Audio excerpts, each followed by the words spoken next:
This is the Right Now podcast with Sarah Werner. Episode 7. Who is my audience and how do I write for them?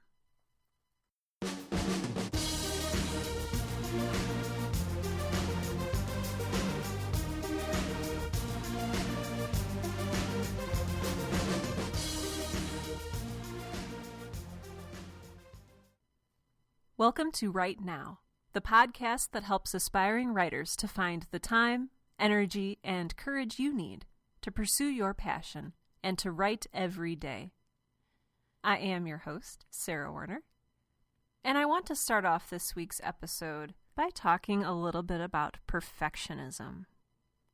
I am a perfectionist. I'm one of those people who, when, you go into a job interview, and they say, oh, what are your biggest strengths? Oh, I'm good at communication and I know how to write for the web and for creative endeavors, and I'm not interviewing for you, so I will stop that now. But then they ask you for your weaknesses. And I often feel like that list should be equally as long because nobody is perfect, which is ironic coming from a perfectionist. But my point is, when they ask me for my weaknesses, the first one I will always say is, I am a perfectionist.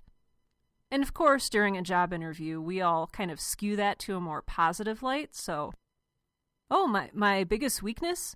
Oh, I'm a perfectionist and my standards are super high and all I do is churn out really good work. And that's a weakness because sometimes it takes longer to produce better work. Or, whatever it is, however you put your spin on perfectionism. But no matter how well you spin it, perfectionism can be one of the worst enemies that you are likely to face in your writing. I know this because I've been a perfectionist my entire life. I'm guilty of editing while I write, instead of being willing to put a crappy first draft out there. I'm guilty of never finishing many projects because I can't make them perfect enough. Stop me when this sounds familiar. I mean, heck, I can't even start some projects because I know in my heart they will not turn out as perfectly as I'm imagining that they will. So you see here, perfectionism is a tremendous weakness in a writer, and it can hinder you from moving forward with what could potentially be a very fine work. So I work now in the website industry.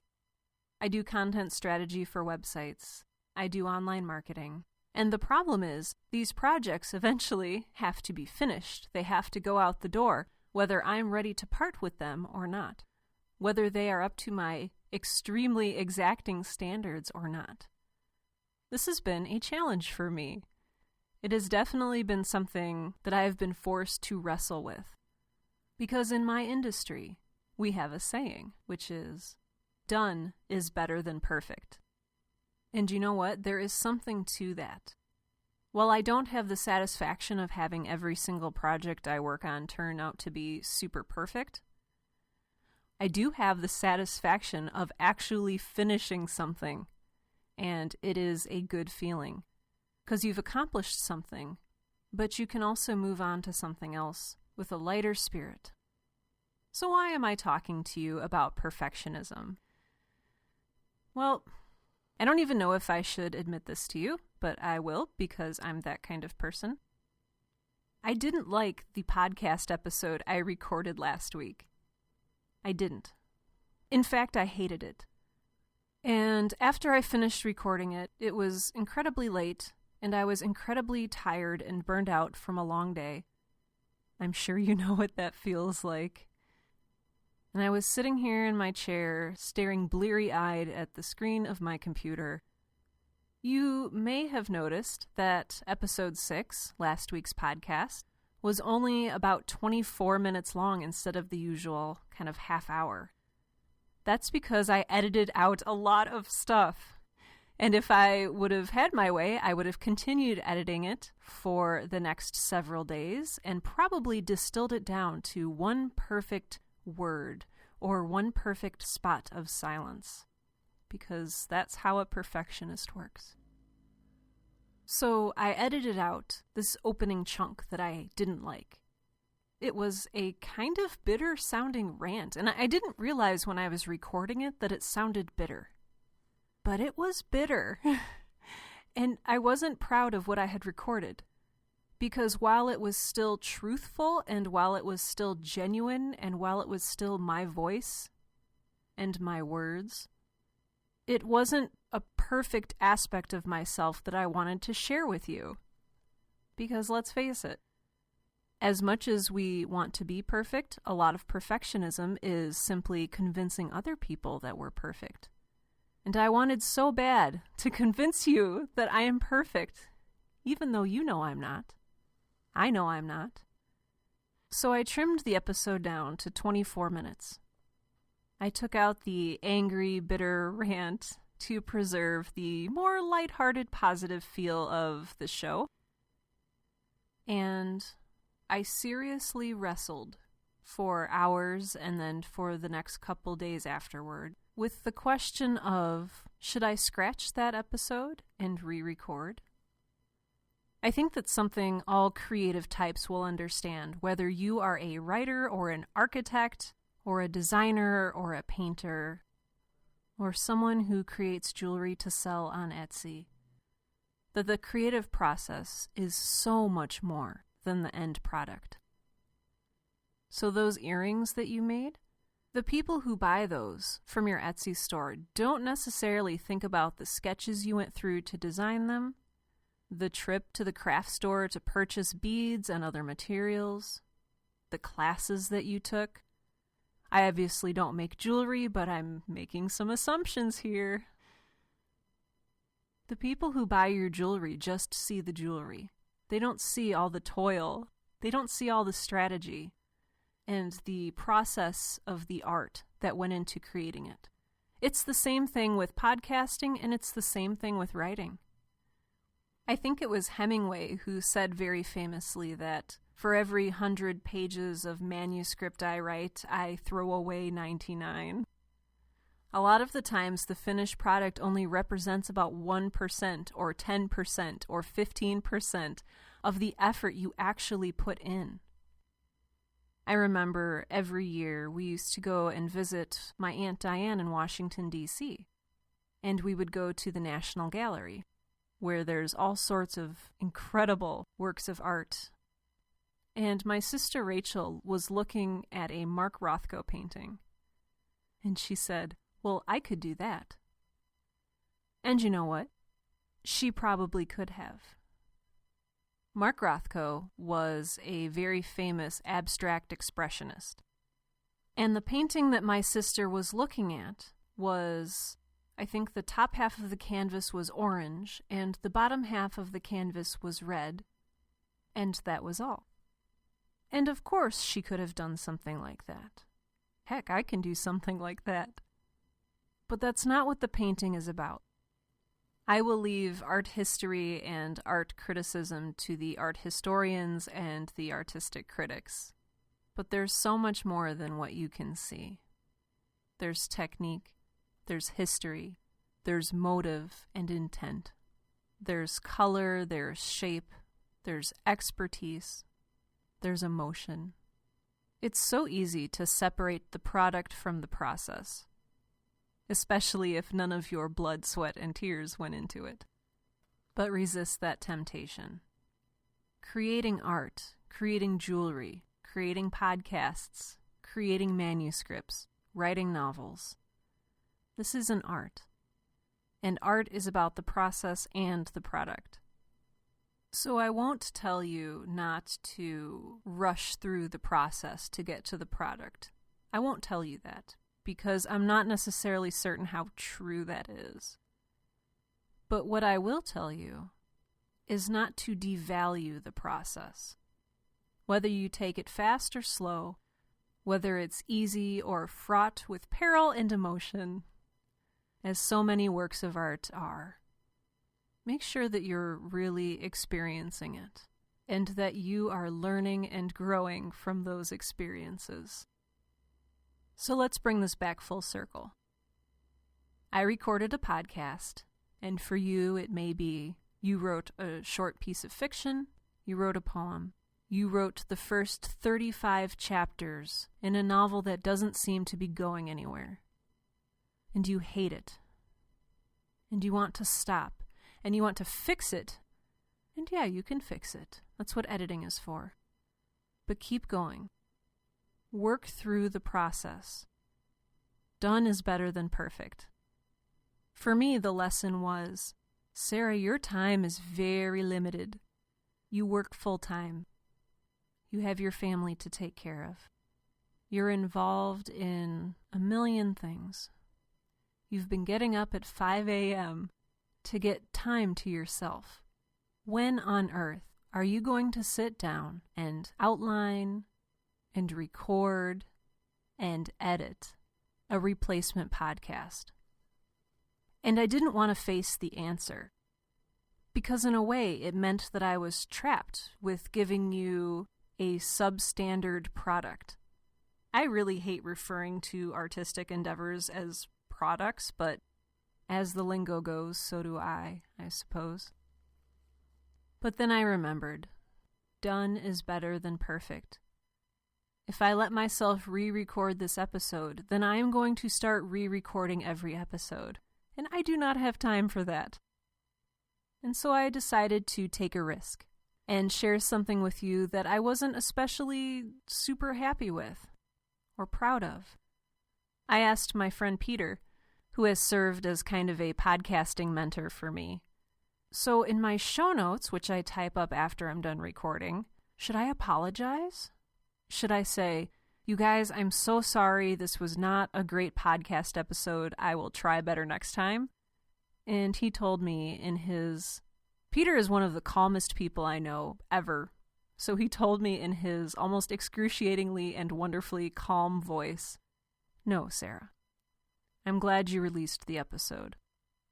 Use this as an opportunity for growth. Do something that you're not comfortable with, because that's how we grow. Show people who you are. Don't hide behind that barrier of perfection, because it's not genuine. And so I wrote my show notes, and I didn't apologize. You can go look for yourself.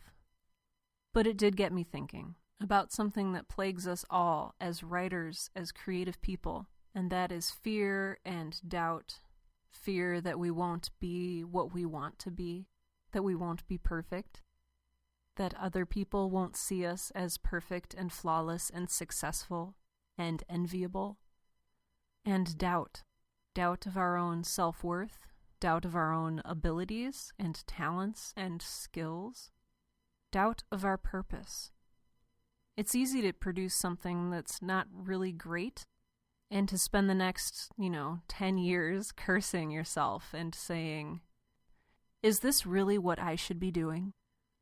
Maybe I would be better at ice fishing, or drag racing, or teaching geometry to high school students. But don't think that. I mean, of course, you're free to pursue other career options if you want. But I think that the reason you're listening to this podcast is that you are a writer, and you've recognized that within yourself, and it is an indelible thing. So I hope that you are able to take something away from my struggle. I hope that you find the courage to go through that bottom drawer of your filing cabinet and to take out some of those stories that you wrote years ago and decided weren't good enough to submit. Maybe give it a try. Maybe submit one of those stories or poems to a literary journal. What's the worst that can happen? You've already rejected them yourself, right? What, is somebody else going to reject them? If they do, big deal. But if they don't, yeah. Same thing with your novel, your biography, your paper for school. Give yourself a break. You're only human. And there is something deeply beautiful about being human and about living in a community where we are all flawed and we share our flaws and we understand our flaws and we understand each other's flaws and we love each other all the more for it. So at the beginning of this podcast, I said that today's topic was going to be who is my audience and how do I write for them? And you're probably like, Sarah, you're going on and on about perfectionism. That's not today's topic. And you are totally right. But you know what? They tie together. Because I'm a perfectionist and I hate it when things don't come full circle. Yeah. So I want to start talking about audience by telling you a story. I used to work for a company that I will not disclose here with a coworker whom I will call Jane Doe. And again, you probably know this by now, but I am a perfectionist. But along with that comes the innate need not only for other people to accept and admire my work, but also for people to accept me. So maybe I'm a narcissist. I don't know. But there is this part of me that is a people pleaser. It's part of the reason I am so over-involved in everything. It's why I'm on 6,000 committees. Because I can't say no and risk hurting someone's feelings. I say that as a setup for this story. So I worked for this company with my coworker, Jane Doe. And for absolutely no reason that I could discern, Jane Doe did not like me. I could not get her to like me. I took her out for coffee and lunch. I oohed and awed over pictures of her children. I complimented her outfits and told jokes, specifically tailored toward her, that I thought she would find funny. But Jane Doe did not like me. I guess today's podcast episode is about hard lessons, because the hard lesson that I have had to learn is that not everyone will like you, no matter how hard you try, no matter how much you want them to. At the end of the day, whether it's your fault or not, you will have some enemies. That was the first lesson that I learned. The second lesson was, it's okay to have enemies. As much as I love to live my life for others, I can't live it for everyone in the entire world, and that's okay. I know that there is a temptation when you are writing a poem or a story or a novel or anything to look critically over your work, to read it over with a critical eye and say, you know what, yes, this is pretty good. But then comes the fear and the doubt. Then comes that part of you that says, but person X, but Jane Doe. Will Jane Doe like this? I mean, I'm writing a horror novel in the horror genre, but the people on the Booker Prize committee, will they like it? Will that one impossible-to-please professor from my college days read this and change his mind about me? And then at that point, it's so easy to go back and edit and destroy something that was good for someone we cannot possibly please, and to remove truth and meaning and beauty from our work for the sake of someone who, and I am sorry to say this, but it's true, does not care and will never care about you. And that is okay. So the question that we end up asking is, who am I writing this for?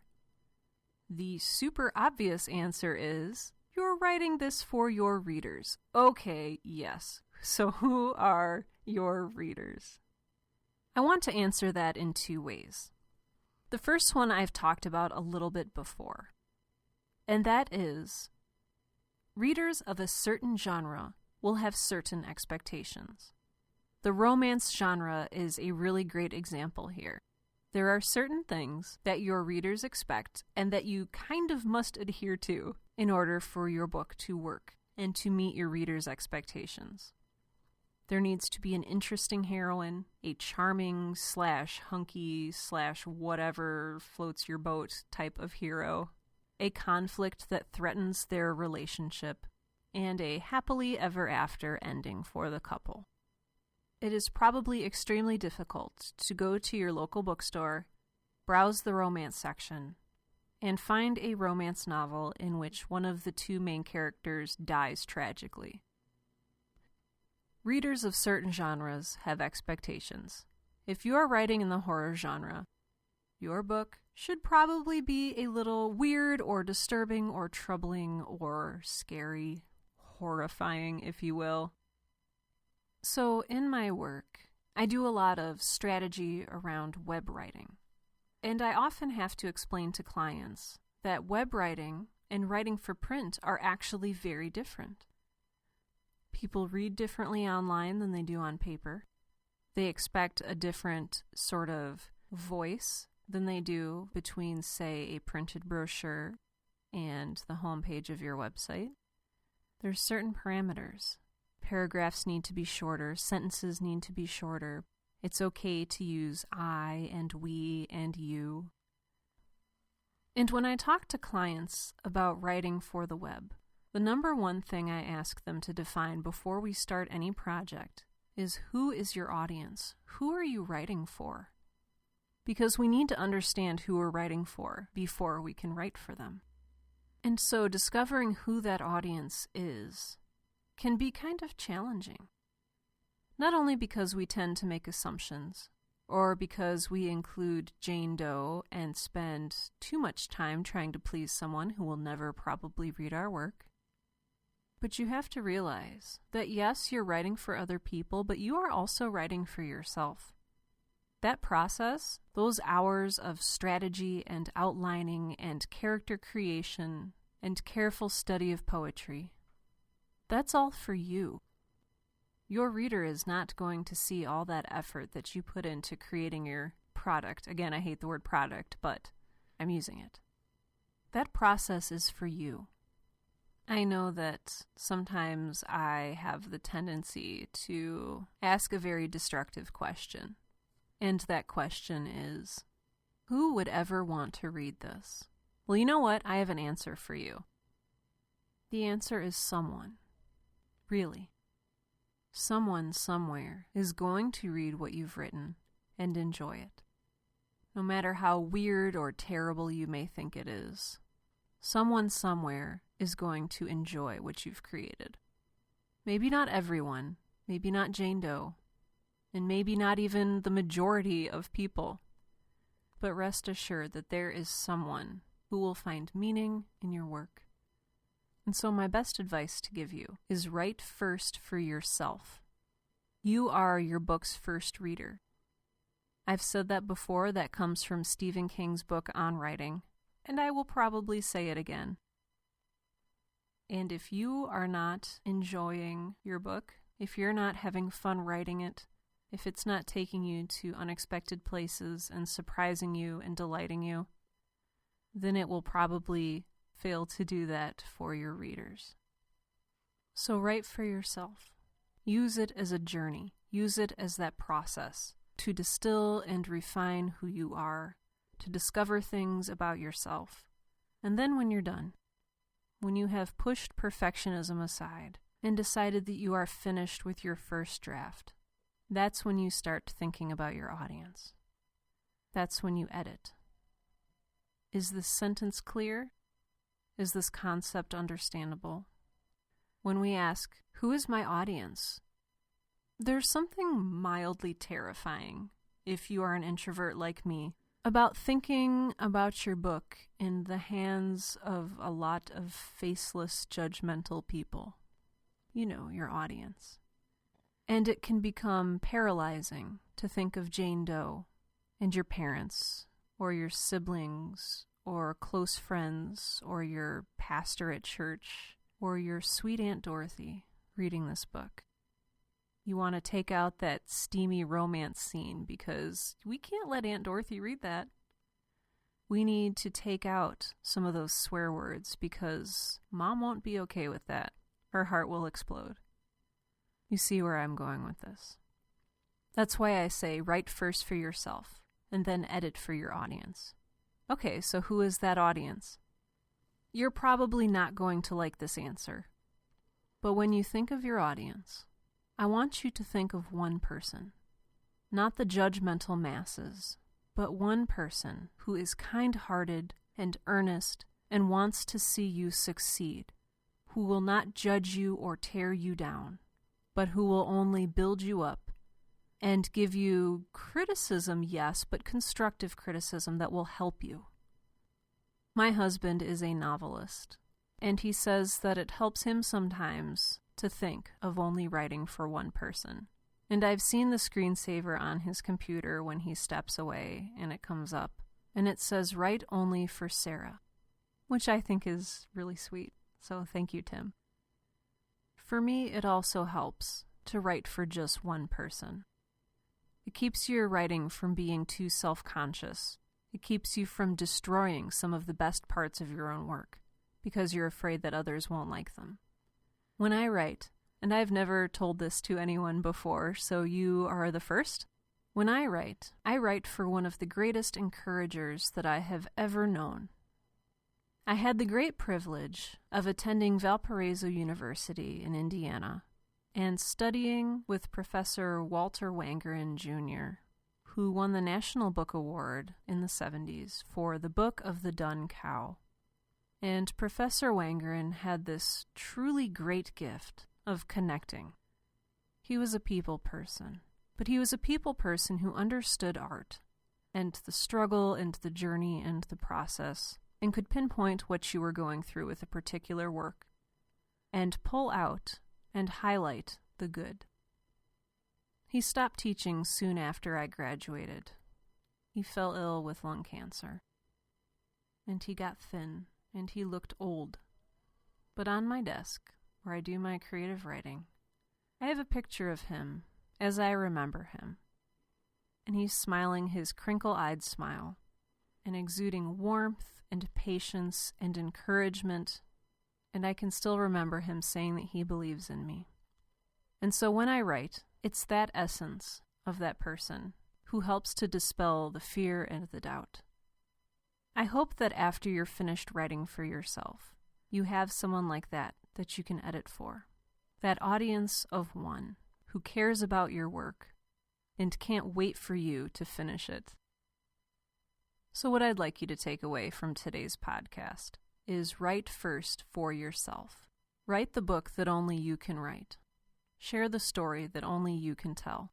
And then once you've finished a draft, and please do finish a draft, then go through it, not with an intensely critical eye, not with Jane Doe's eye, but with the eye of that one person in your audience who thinks the best of you, and who sees the best in you, and who wants you to succeed. So, for this week's Book of the Week, I read a collection of poetry.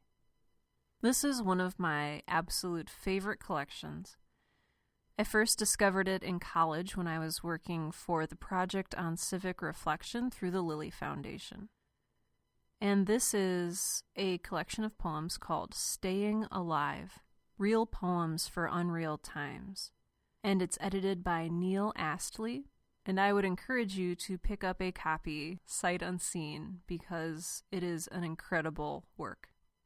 It's an anthology of poems divided into different sections. So there's a section called Body and Soul, Dead or Alive, Bittersweet, Growing Up, Man and Beast, In and Out of Love, and so on. And this collection of poems by various poets is singularly life-affirming and encouraging. And so if you are ever going through some tough times, there is probably at least one or two poems in this volume that will speak to you. This is actually where I discovered my favorite poet, Mary Oliver, as her poem Wild Geese graces the very first page of this collection.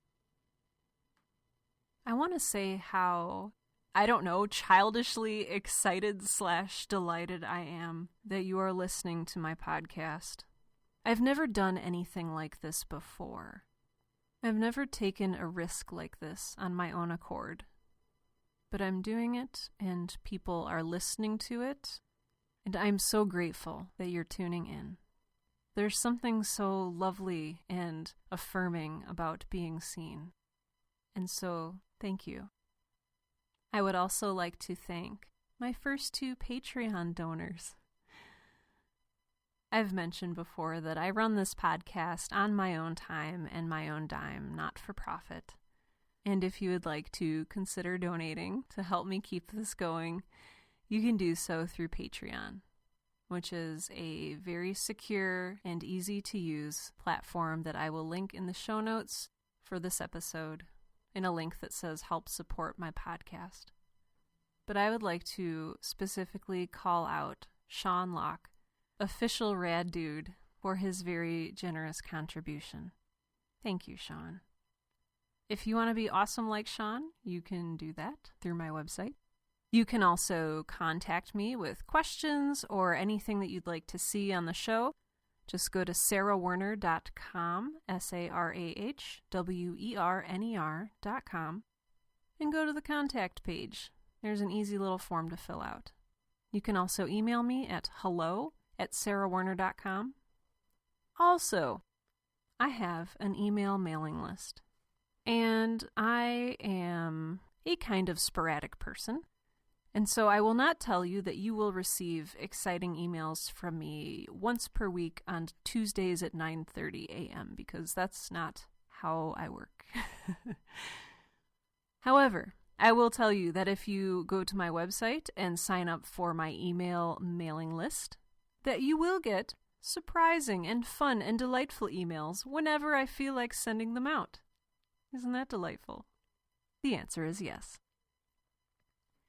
If you'd like to sign up for my email mailing list, which will keep you informed of new podcast episode releases and other such exciting news, go to my website, scroll all the way down to the bottom, and you should see a little pop-up that says, I like you. Just enter your email address, and that will sign you up for my email list. Alternately, you can go to my contact page and click the link there. I feel like there were about 10 million things I needed to tell you today, and I hope I got at least 9 million of them covered. Thank you for listening. I hope this podcast has helped you, at least a little bit, to find the time, energy, and courage you need to pursue your passion and write every day. I'm Sarah Werner, and remember, done is better than perfect.